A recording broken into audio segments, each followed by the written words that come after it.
times I've said Hello, everyone, and welcome into Jeff Rich live for the very first time here at CentralCityRadio.com.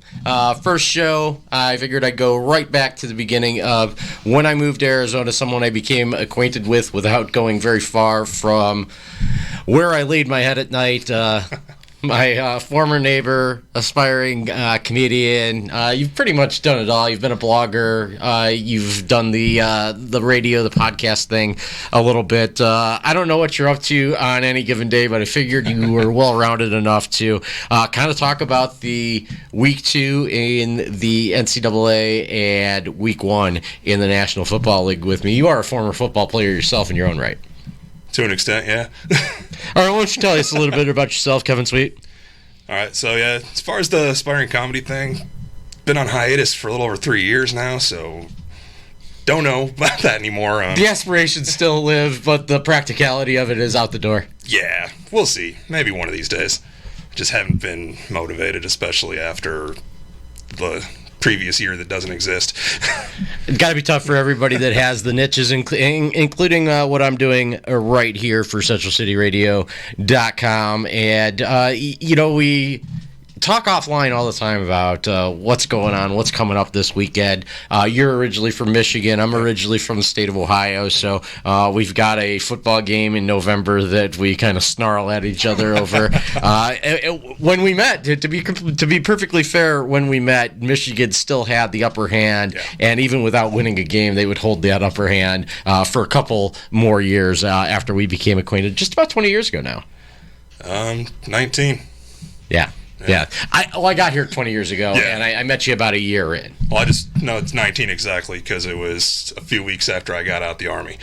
Oh, that's right. You're a veteran, too. Yeah. So, and so am I. I don't think that we have any great war stories to share with each other, so we'll just skip right on over the veteran thing, and we'll move into sports. This is live from Phoenix. It's a local show, and so we talk about local things. Diamondbacks kind of stopped being a topic of interest before they really even took the field here in 2021.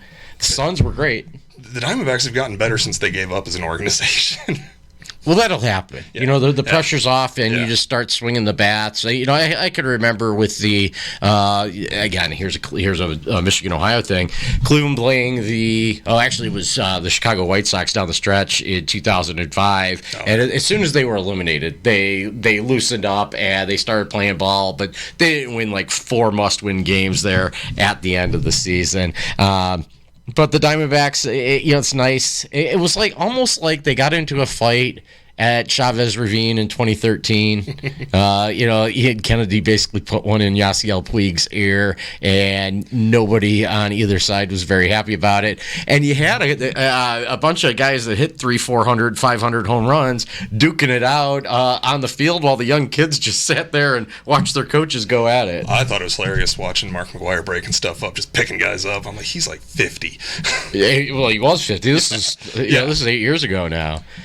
We had Epstein really paid off. Eric Hinske, Turner Ward got the brunt of the punches from Yasiel Puig. He was swinging too. You had Don Mattingly out there. That's right. It was a Kirk Gibson team. Yeah, and all he did was stare and point, and that did the job. People stopped fighting. They didn't want to deal with Gibby. Don't mess with Gibby at Dodger Stadium, I guess. He's a Michigan guy. I mean, even though he went to state, but he's from the state of Michigan. Michigan State got off to a good start this football season. They're 2-0. There's another team in Michigan. I don't think there's any direction associated with it. They are also 2-0, and I think that's a good place to start. You've got the interest in the Big Ten team in Ann Arbor there, and then you've got this hard to figure out team under Jimmy Lake up in Seattle, the University of Washington. They're the only Pac-12 team in the 7-year existence of the college football playoff to represent the Pac-12 in the playoff, and they were one and done. They did not appear in the national Oregon.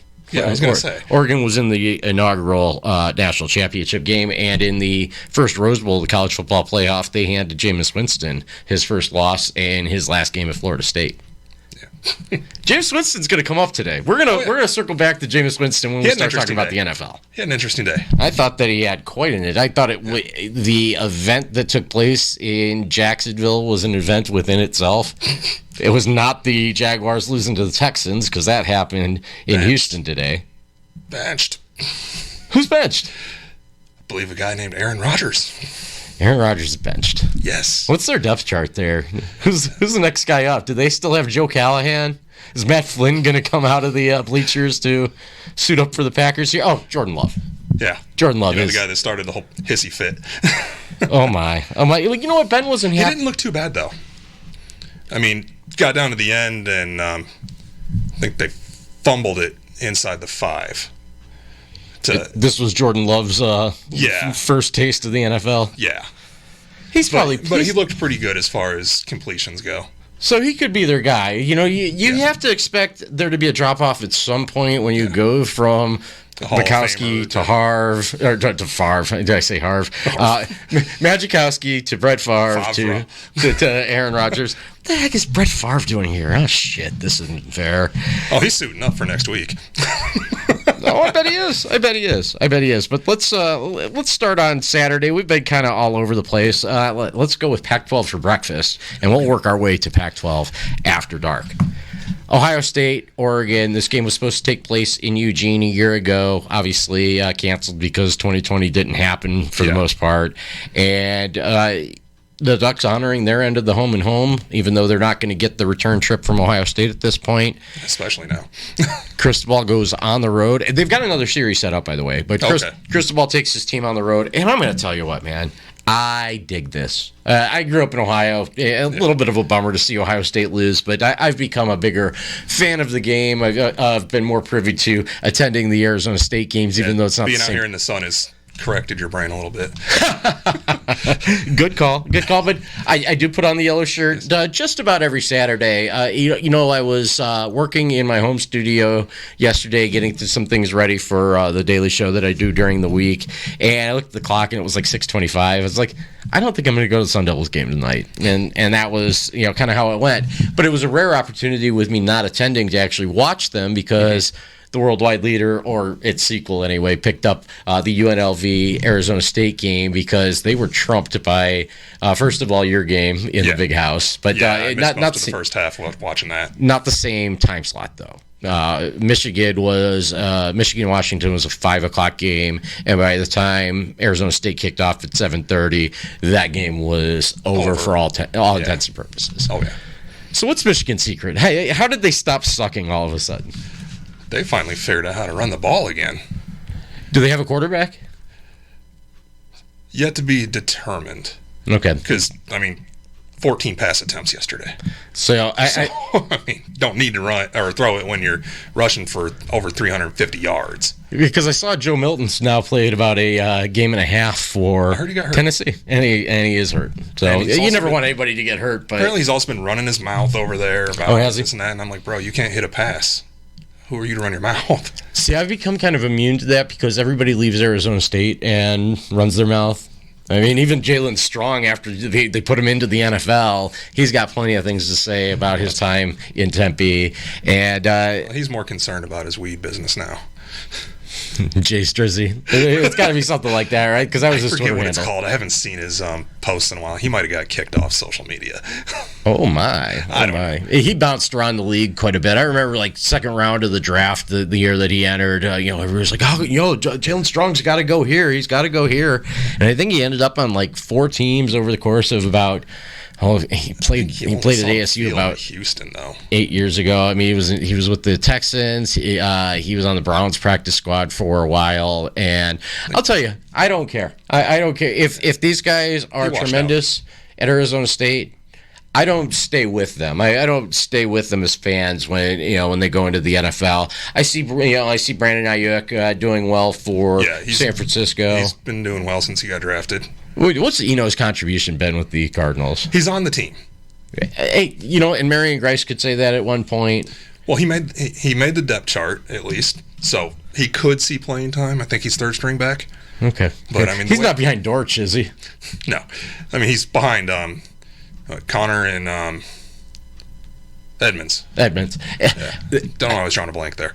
Okay, how much of the NFL did you get to watch? Did you at least get to watch parts of a couple games? A little bit, yeah. Okay.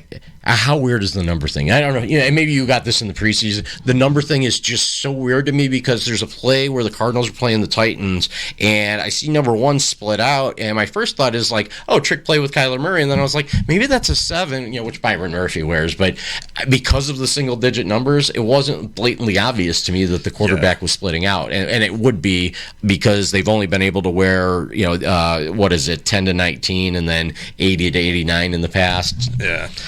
So, it's a little getting used to, and like especially the guys that have changed numbers, even on defense. Oh, especially on defense. Like, why? Drawing a blank on the name again. Isaiah. Oh, Simmons. Yes. He's wearing number 8. Yeah, 9. Yeah, okay, he's wearing number 9. Which wasn't even his number in college, so it's like, where'd that come from? Well, did you see Julio Jones was wearing number 2 for the Titans? He didn't do much today. He didn't. I thought their biggest contribution from the receiving core was the A.J. Brown tackle, on the Hail Mary at the end of the half. Yeah, I don't recall, but their best offense was Tannehill running. They you know what they did? The Browns did this to them. They just kind of curb stomped them in the first half last year, and first part of it was the Browns defense, and I think the Cardinals defense this year is better than the Browns defense. Could even be sold to you last year. With those ends, it's going to be hard to stop them from rushing the passer. They gave, and we got to get to Sunday here in a few minutes, but the Browns, Jadeveon Clowney and Myles Garrett. That's a good combo. Patrick Mahomes has a quick release. The Chiefs have an offense that can get the ball in and out of the quarterback's hands really quickly. Spoiler alert, we will talk about it, but the final in that one, Chiefs 33, Browns 29. Just like the playoff game, Baker Mayfield had a chance at the end, and they come up short on a desperation type of drive. But Browns, unlike in that playoff game, controlled the first half and had their opportunities to put the game away in the second half, and obviously they failed to do so. But Ohio State hosted Oregon. Oregon number 12 going in, Ohio State number 3. And let's talk about how just worthless preseason rankings preseason are. and early season period rankings are just stupid. I want them unranked. I want them. I'm not calling that an upset yesterday. I don't think that it was. They went on the road, but they weren't 15 points worse than Ohio State. They didn't play. It wasn't like they played just so out of their minds.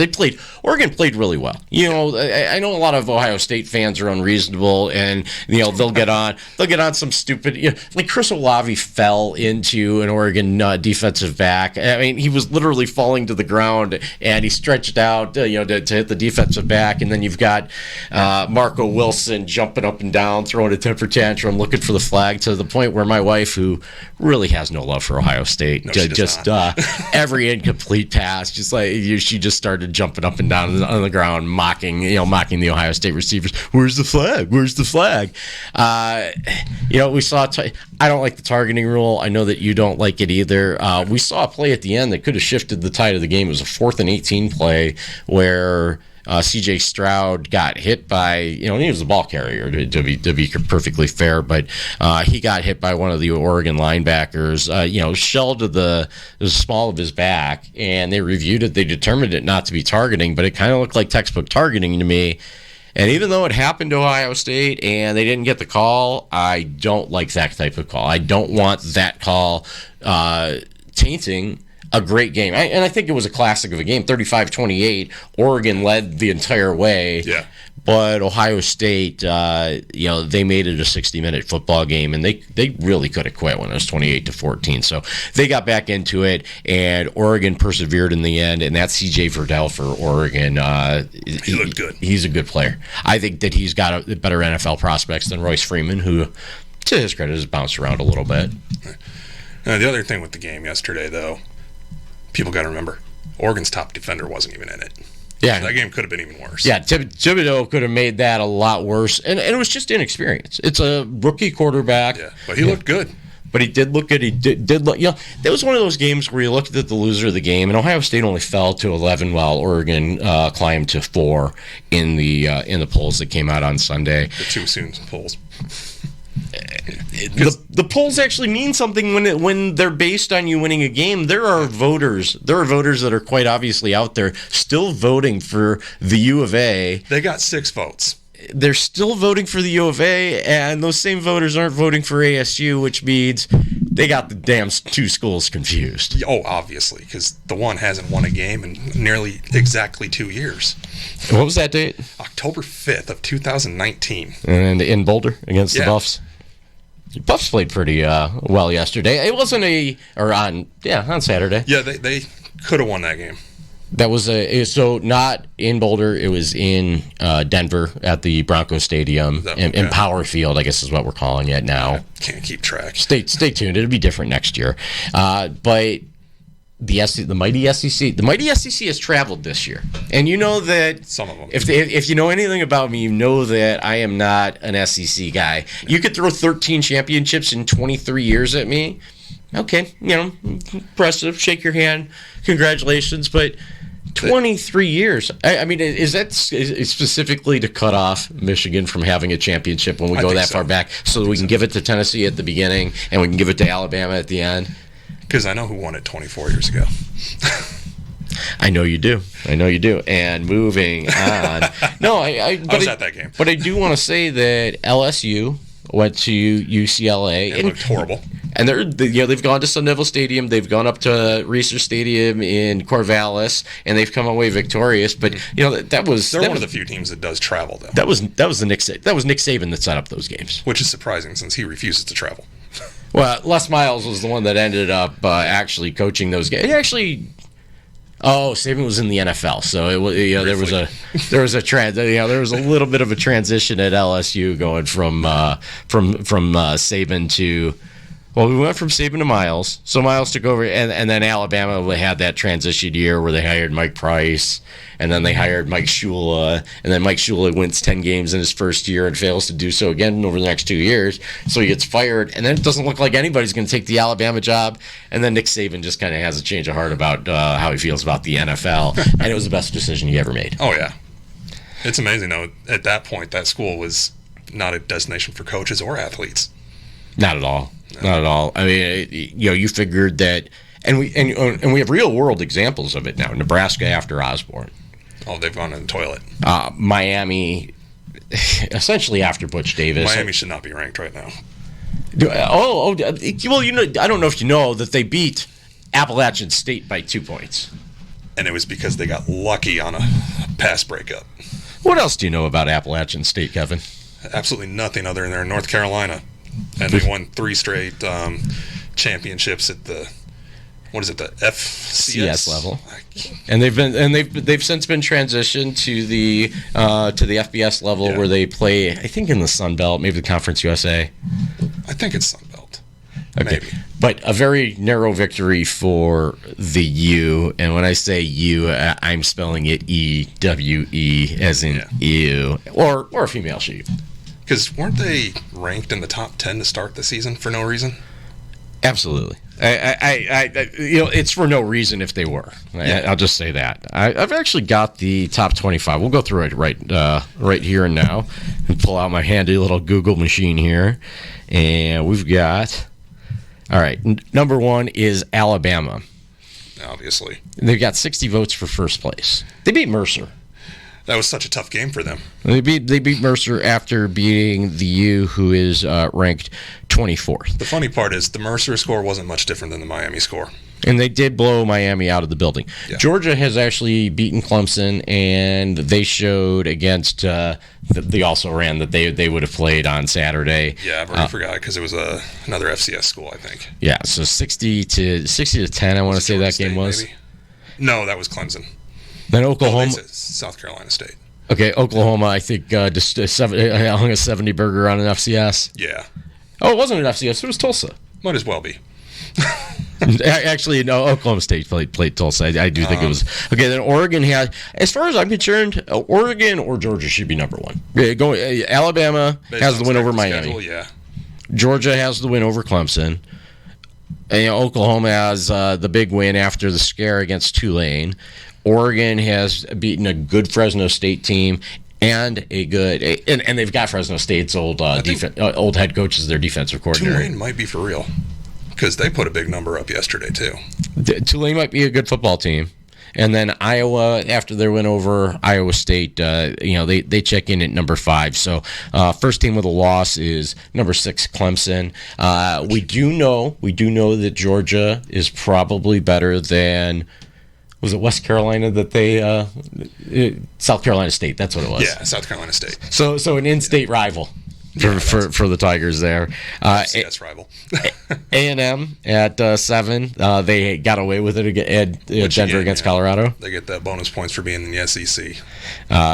Cincinnati goes to 2-0. They will be in the Big 12 here probably by 2024 or before. Ohio State loses at home to Oregon. They drop to 9th. Penn State is 10th. Florida blows out South Florida. They go to 2-0, and they are number 11. Notre Dame survives Toledo. Okay. So, Notre Dame. Obviously, I have no love for them. But, okay, barely beating Toledo with a last-minute touchdown. And then last week, they needed a last-minute score to beat Florida State. And Florida State lost to Jacksonville State. FCS. Another FCS.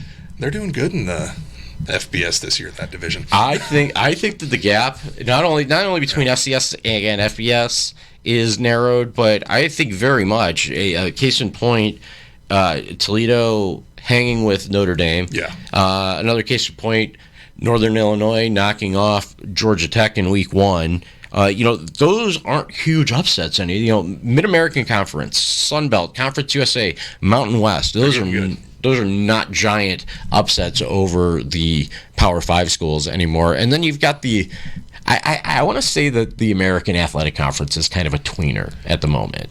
But they're going to lose Cincinnati. They're going to lose Houston. Yeah. They're going to lose UCF. Yeah. So they've got some rebuilding to do there. And, so this move essentially, I think, weakens both the American and the Big 12. BYU, the 4th team that's going over the Big 12. The Big 12, to me, once Oklahoma and Texas leave, they're not really a Power 5 conference anymore. I'm starting to believe in Iowa State, but then they go lay an egg at home in Ames. They have game day in town, and they got disrespected. I don't know if you saw, that Ashton Kutcher was the game day guest picker. Yeah. But and then Iowa disrespected them on the field just as badly as Ashton Kutcher disrespected them in the pregame show. Which is weird because I thought he actually went to Iowa State, even though he's an Iowa fan. That's something that I'm going to have my fact checkers check into after the game. I swore he went to Iowa State. Maybe briefly before he became a mall model. I don't know his career projection. I thought they just found some dude with long hair and they said, "Hey, you want to be on that 70s show?" He said, "I don't know." Yeah, man. No, they found him in a mall to be a model, and then from that he got, "Hey, do you want to be on that 70s show?" I have a similar story. I got plucked out of a mall to fill out a survey about kudos with M&Ms, and then I said I liked them, and they actually did hit the market. So as far as I'm concerned, I'm the primary taste tester for kudos. There you go. Somebody has to take responsible. I don't know if they still sell them. The residual checks stopped rolling in a while ago.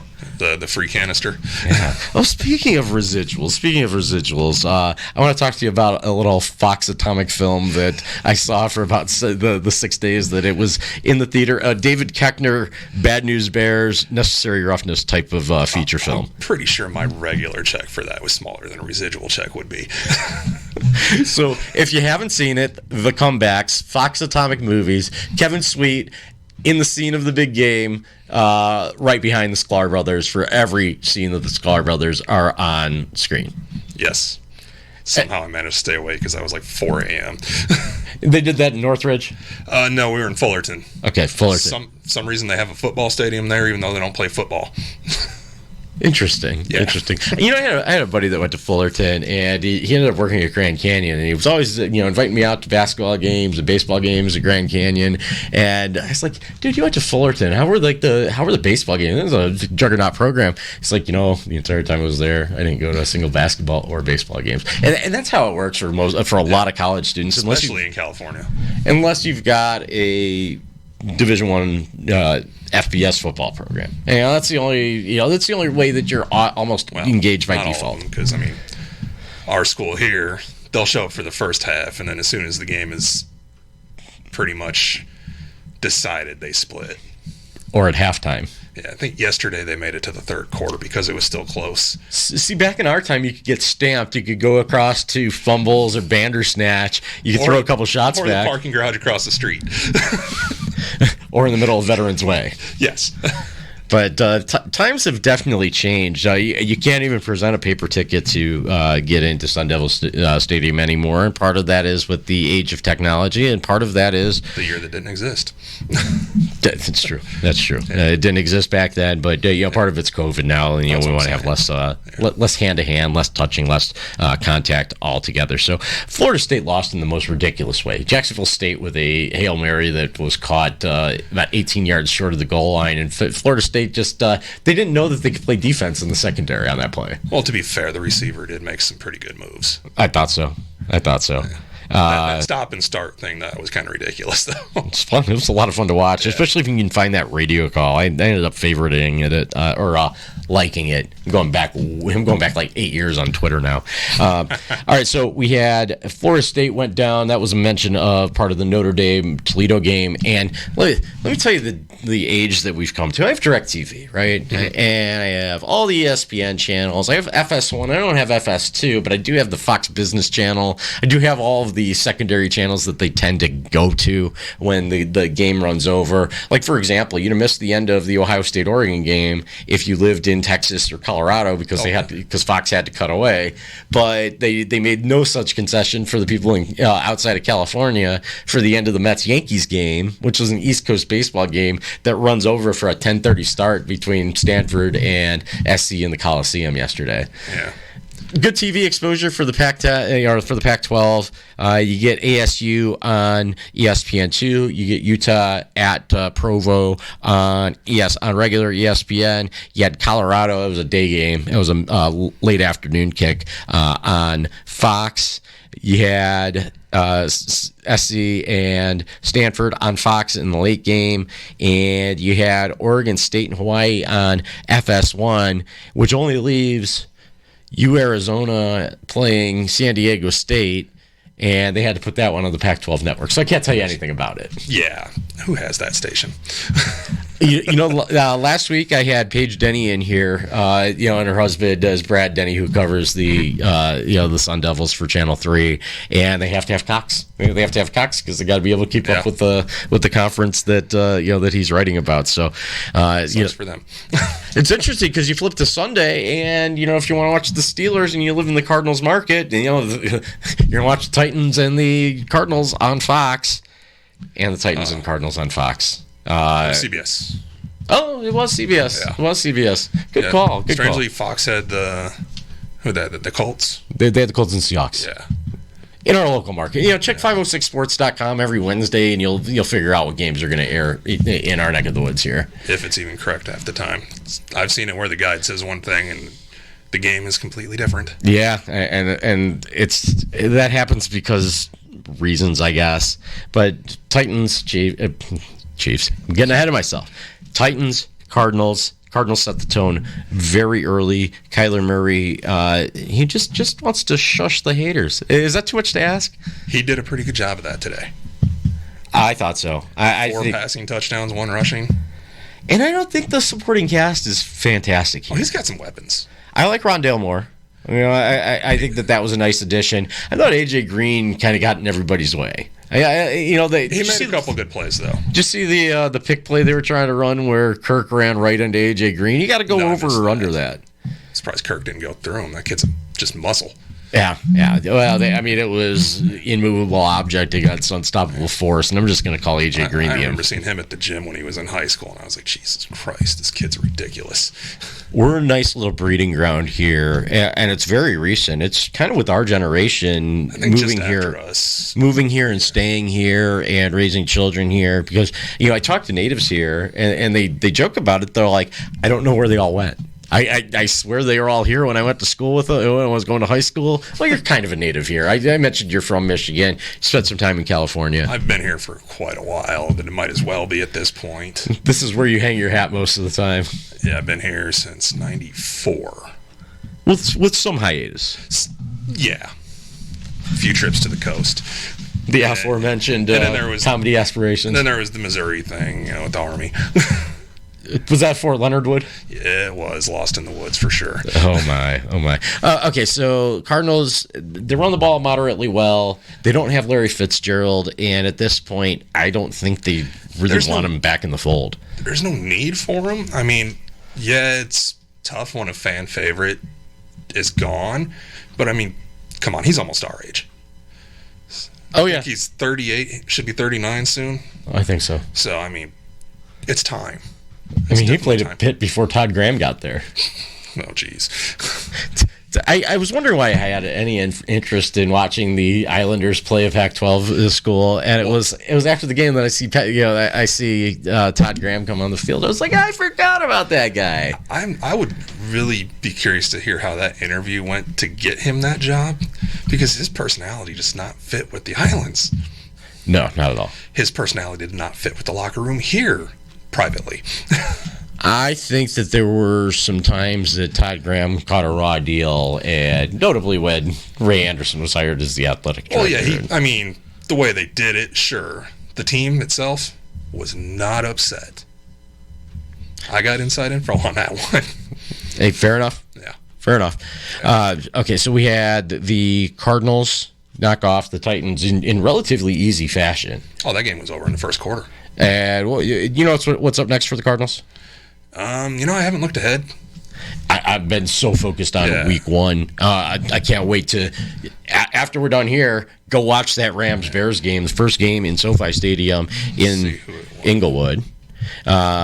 But also going in the NFC West, we did get the other game of interest, I guess, divisional interest here on a local level. Seahawks go into Indianapolis, and they take care of Carson Wentz and the Indianapolis Colts.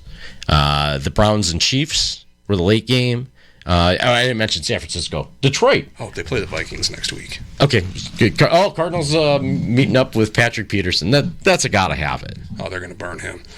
That's a gotta have it type of game for the Cardinals. Especially, you consider a conference game. Vikings are obviously 0-1, but they lost to the Bengals on the road. Overtime. Yeah.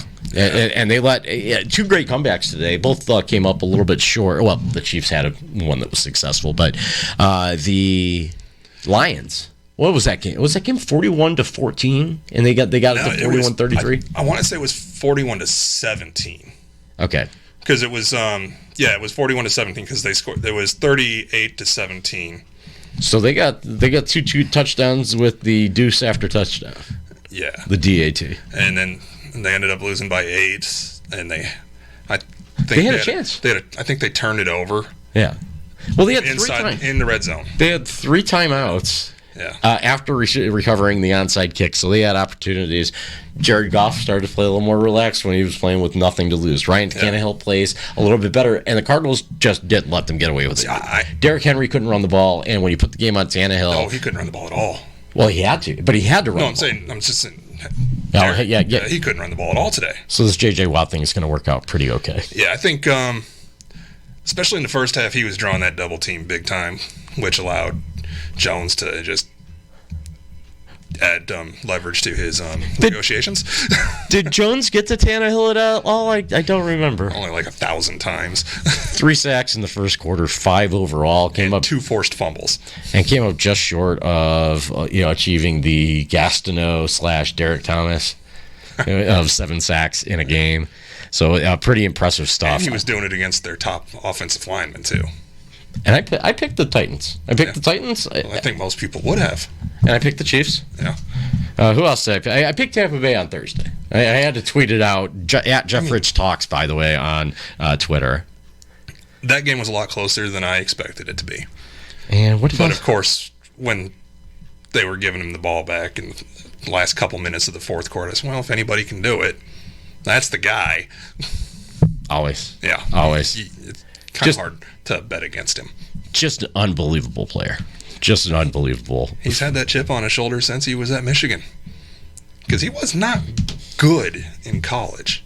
He was decent. Well, you know my joke is congratulations to Michigan for taking the greatest football player of all time and turning him into a 6th round 200 overall draft pick. Which also pissed him off. Hey, you know what? He wasn't even expected to make the team after that draft. Oh, the Patriots. Yeah.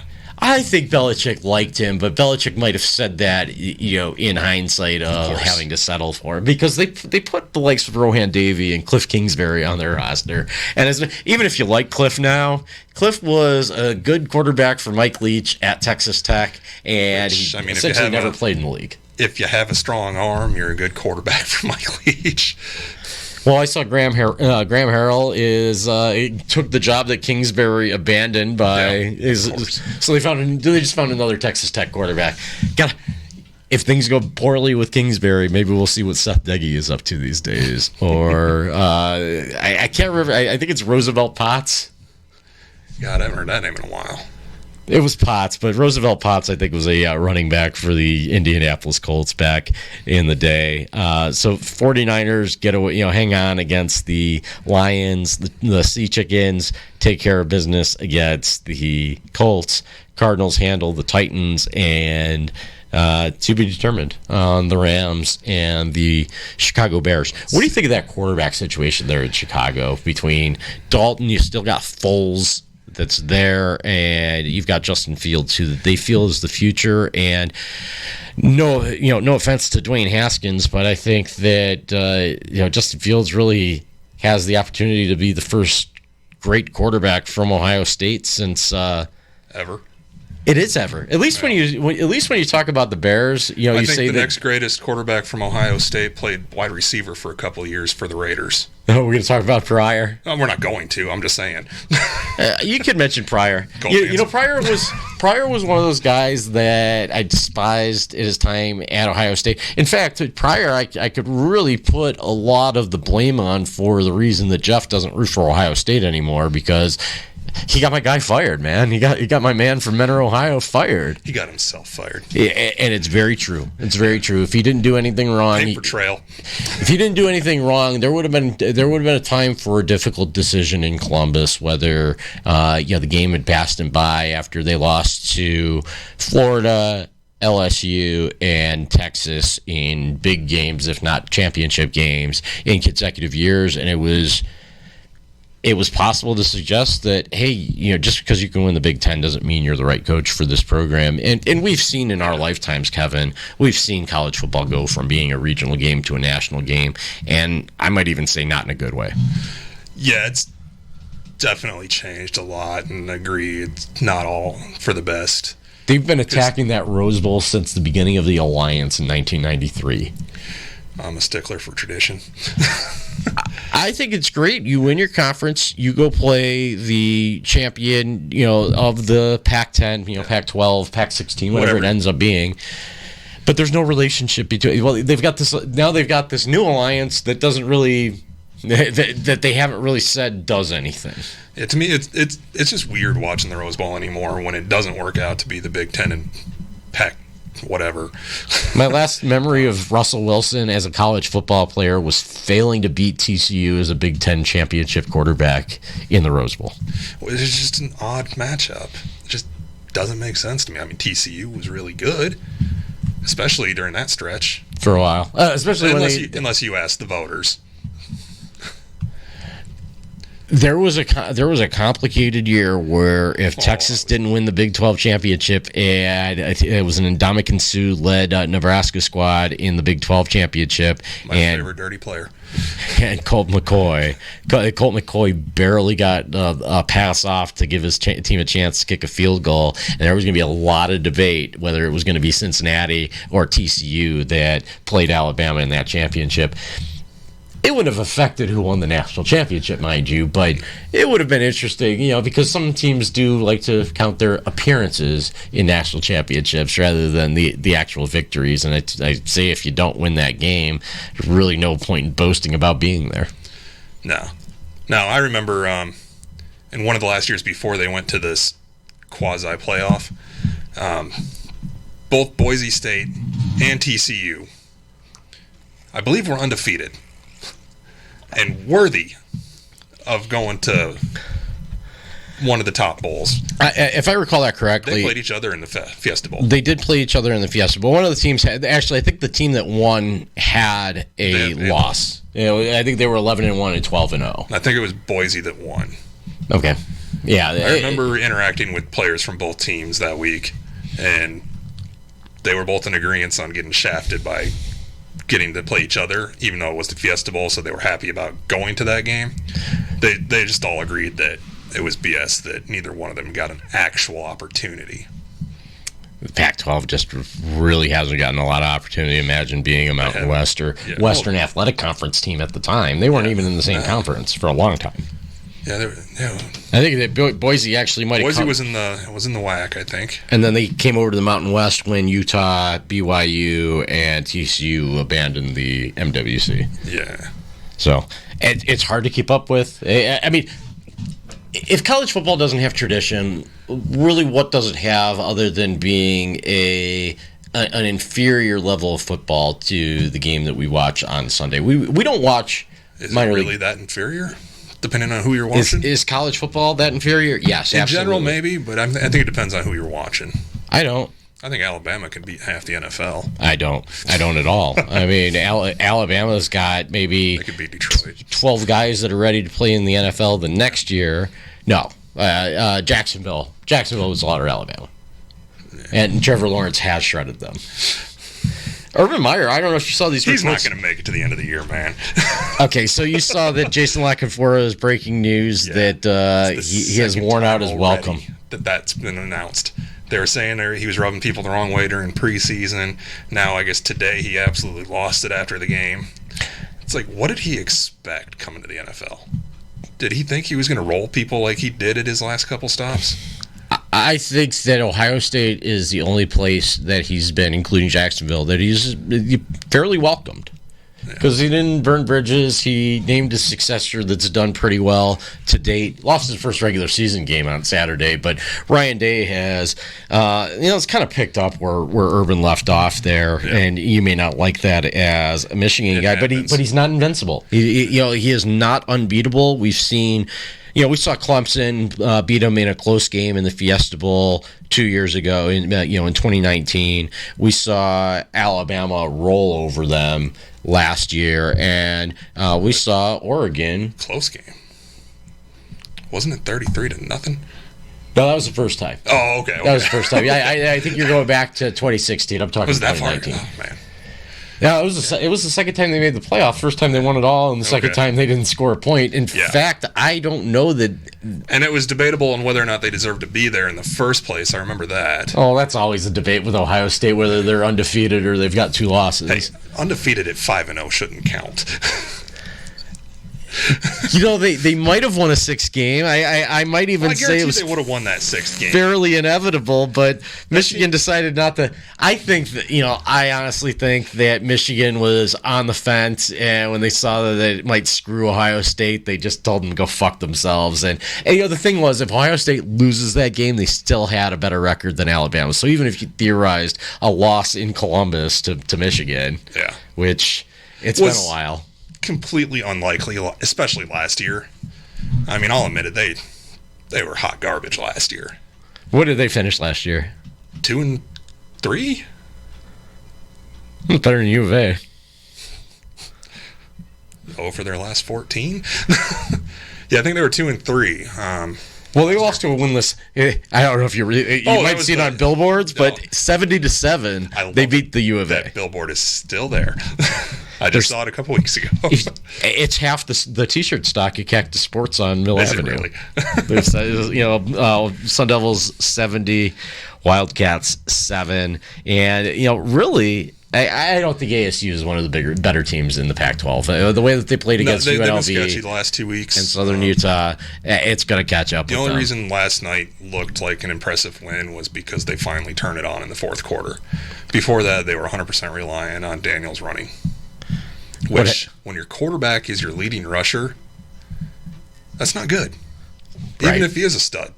What happens to them in Provo? I don't know. It's going to be a good test.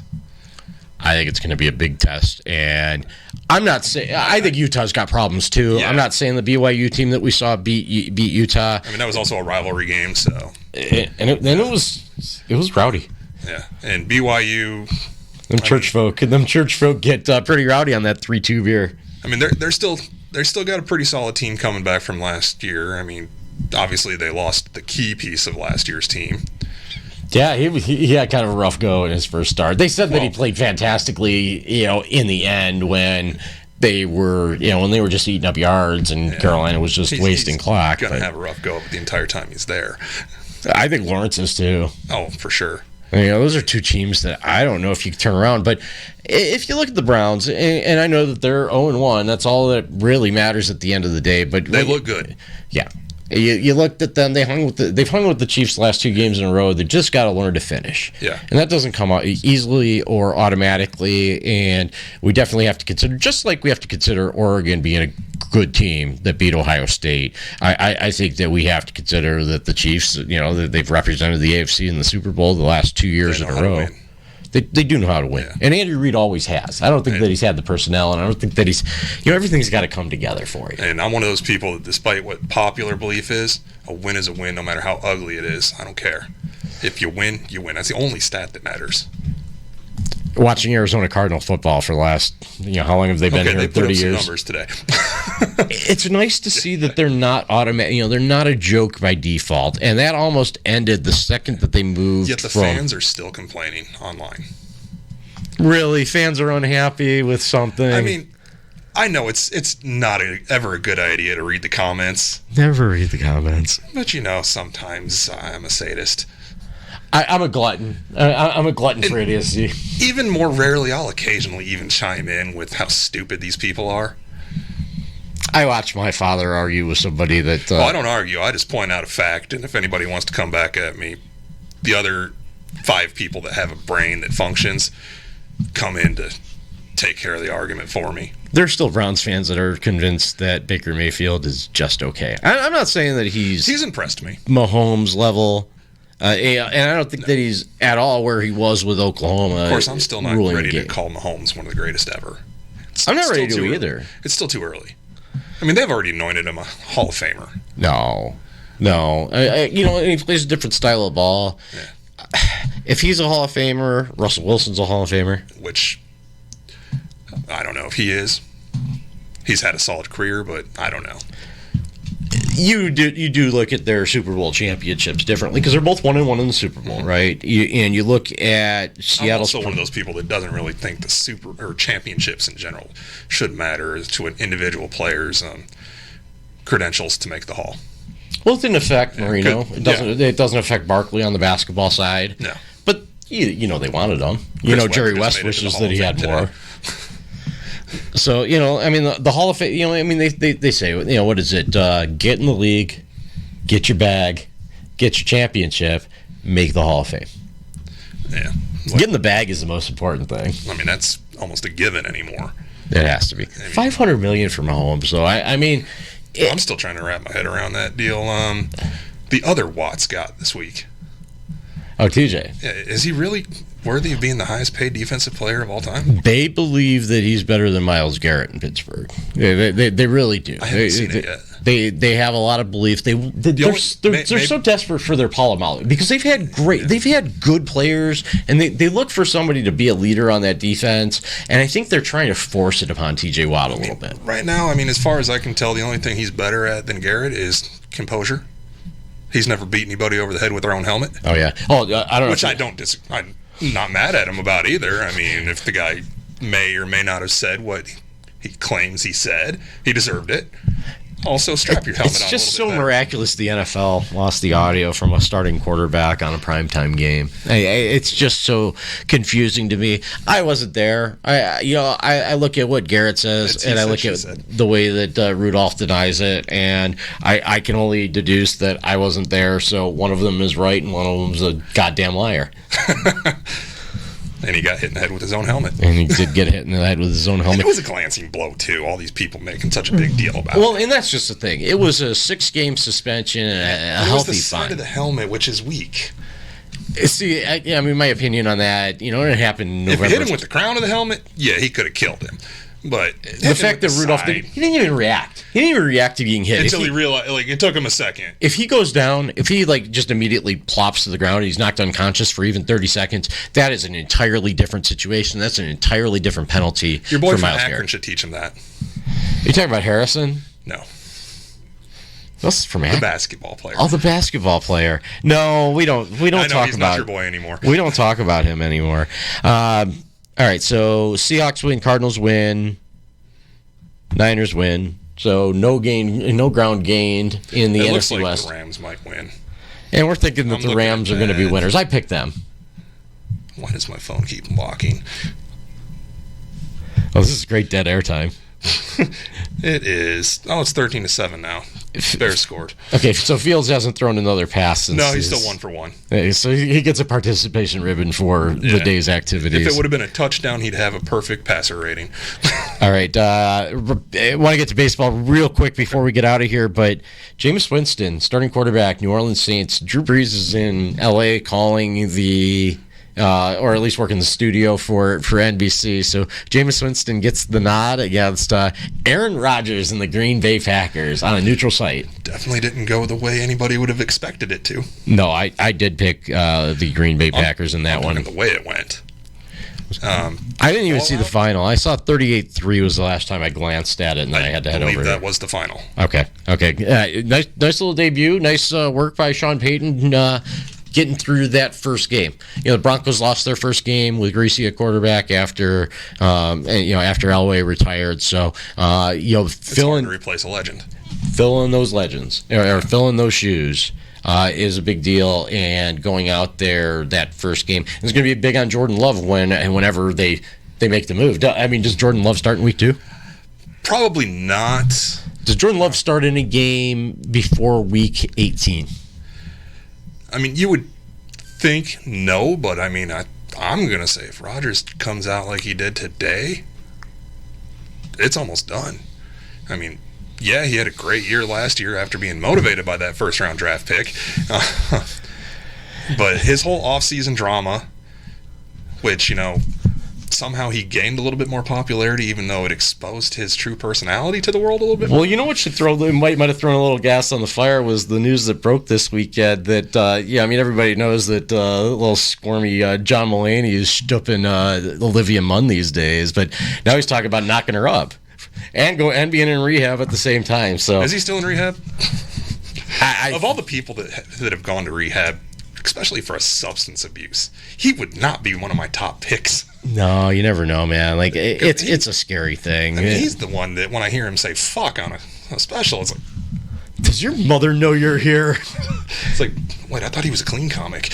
Yeah, no, he's got some laughs to him. I can tell there's been a lot of fall off at Saturday Night Live. His departure, Tina Fey's, Amy Poehler's been garbage for a while, 20 years at least. But there's moments. Glimpses. There's always glimpses. It depends. On you say 20 years, you're counting more cowbell. That was funny. I gotta have that cowbell. Will Ferrell was the last consistently funny member, in my opinion. The last consistently funny cast was just before that. So we're talking like Sandler, Farley, Chris Rock. Yeah. That was a group, and you know what it is? They always say the group that started when you were in middle school, which would have been sometime in the 90s for us. We won't 30 years. say exactly how long it's been, but like Stephen Higgins, who's the sidekick for Fallon, he's come out and said, everybody says best years of Saturday Night Live were the years when they were in middle school, and everybody says that, and everybody went to middle school at different times. So it's all in the eye of the beholder. I think the best years were the early years, though. All right, lightning around with baseball here. Okay. Dodgers and Giants look like they're going to go right down to the home stretch. We expected a pennant chase in the NL West, but I think that we expected the San Diego Padres to be involved with that. Yeah, that draft deadline day, that just broke the Padres' spirit when the Dodgers swooped in and took that deal that they were trying to put together. Okay, that deal for Max Scherzer, who's been nothing short of sensational. If he didn't already have it locked. So the Dodgers on deadline day locked, made sure that they were going to enter the playoffs this season with the starting pitcher in Game 1 of the for the winning team in the 2020 World Series, asterisk, and the 2019 World Series, no asterisk. Yeah. And you're going to put them in the same rotation. How do you compete with that in a 5-game series? Especially since they have quality rotation after them. Wish the Diamondbacks could get a guy like Scherzer. That was a short-sighted trade, wasn't it? What did they trade him for? Did they trade him with Schlereth or for Schlereth? Not Stinky from the Denver Broncos. I'm thinking with, because he came up through the farm system. Okay, so Schlereth and Scherzer went for IPK to come back. I think that's all they got was Ian Kennedy. It was a 3-way trade with the Yankees. I think the Tigers sent Phil Koch to the Yankees. The Yankees sent Kennedy to the Diamondbacks, and the Diamondbacks sent guys named Schlereth and Scherzer to the Detroit Tigers. Hard to pronounce. It was those hard SCHs. But anyway, you went through Detroit, did what Washington paid for him to do, and then he's with the Dodgers, where he's been doing what they traded for him to do. And on this Sunday, he made some history. He made a lot of history. He came very close to making incredible kinds of history with his picking up his 3,000th K, which is a cumulative stat, which is great. 19th in the history of the major leagues. Correct. He had an immaculate inning, which we're seeing more and more of since we're in the swing and a miss era of Major League Baseball. But to do it in the midst of what was very nearly a perfect game. It could have been a hell of a day. Gave up one hit. Team wins big, and you're going to want to have him, especially if you're in the wild card game, because there is no slam dunk to win that division with the way that the Giants are playing, and they can't do anything to the Giants anymore. That 19 games is over, and it was 10-9. I would say, even though they've been all about their golden boy for the last few years, I'd go with Scherzer number 1 in the playoffs. I would too. They won't. Because Kershaw, before last year, did not have the best playoff record. No, but it's kind of like in 2004 when the Red Sox won the World Series. Red Sox fans told me that I can't make Schiraldi and Stanley and Buckner jokes anymore. Yes, you can. And it's kind of like us, like us Browns fans. I'm wearing Browns apparel if you're not watching the video stream. Biner and the drive and the shot doesn't go away because Cavs won the championship, but it does nothing to slay the ghost of Michael Jordan. But I think that there are a lot of a lot of things that will be exercised with, from Brown's history, the move, the fumble, the drive, red right 88. That all goes away if they win the Super Bowl. And that's a big if. And that's just certainly far from guaranteed, especially because Baker Mayfield's career is going to completely overlap Patrick Mahomes' career. Mm-hmm. And then the Steelers don't appear to be done just yet. Let's see if rumors of the Bills' dominance might have been a little bit overstated, perhaps not as much as the demise of the Steelers. Of course, when you lose 5 of your last 6 and you lose to your division rival on your home turf in the way that they did, I can understand a lot of people thought that it was over for Pittsburgh, but down 10-0, they weren't out of it, and it was almost like Buffalo was out of the game longer than Pittsburgh was in Week 1. So I'm not going to believe that they're done. I'm picking the Raiders on Monday night. against the Baltimore Ravens, who have no running back other than the guy taking the snaps under center? Yeah, because they're not moving Bell up from the practice squad yet, are they? I don't know that they are. Which I'm surprised he even got signed to the practice But no squad. Dobbins, no Gus Bus, and I believe that they actually Justice Hill. So they've lost 3 running backs to lower body injuries. It's not hockey season yet, but I'll use the nomenclature nonetheless. We mentioned Scherzer had a great game. The Padres had a disappointing season. Probably just scarred by the activity or inactivity at the trade deadline from Preller. And then Corbin Burns, who's been excellent for Milwaukee the last couple of years. It had been since Juan Nieves threw a no-hitter in April of 1987 for the American League Brewers that the Brewers had thrown a no-hitter, and they no-hit the Cleveland Indians. So the teams that have gone the longest without a no-hitter are now the Blue Jays and the Indians. And the Indians' last hitter was in 1981 against the Toronto Blue Jays, a lineup that included Danny Ainge. And the Toronto Blue Jays' last no-hitter was in 1990 against guess who? Cleveland. It was against Cleveland. Cleveland been no-hit 3 times this year, and that's not even counting a 7-inning no-hit job. That I got a good laugh when I saw your post about that on Facebook. About the no-hit. About how often they get no hit. It's just, you know what, and they let all of their offense go. You can pitch around Jose Ramirez if you don't have, if you don't have Lindor, Brantley hasn't been, has been gone for a couple of years, but you don't have those guys in the lineup to protect one player. It's like Stanton was with the Marlins. You just don't see a pitch unless you have an idiot manager. And I think Chip Hale pitched to Stanton in like a 1-0 game, and Diamondbacks had to win that in extra innings once upon a time. But that's why he's not a real manager. No, Chip Hale, not a real manager. And I think that I think we're at the end of the line. He's the head coach down at U of A, though.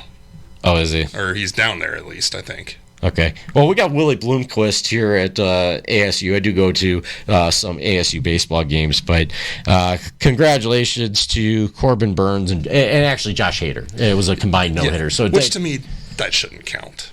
Well, they're no-hitters, hitters, but they don't go to the individual. Yeah. They're put in a completely different category. It's weird to me that you would take a pitcher out in the middle of a no-hitter unless he was starting to lose it. Okay, so you like the Cardinals' chances next week against Minnesota. Mm-hmm. You like Sun Devils' chances next week against BYU, or do you think that you just want to see them play some respectable football and some dynamic football that involves a little bit more than Jaden Daniels in the offense?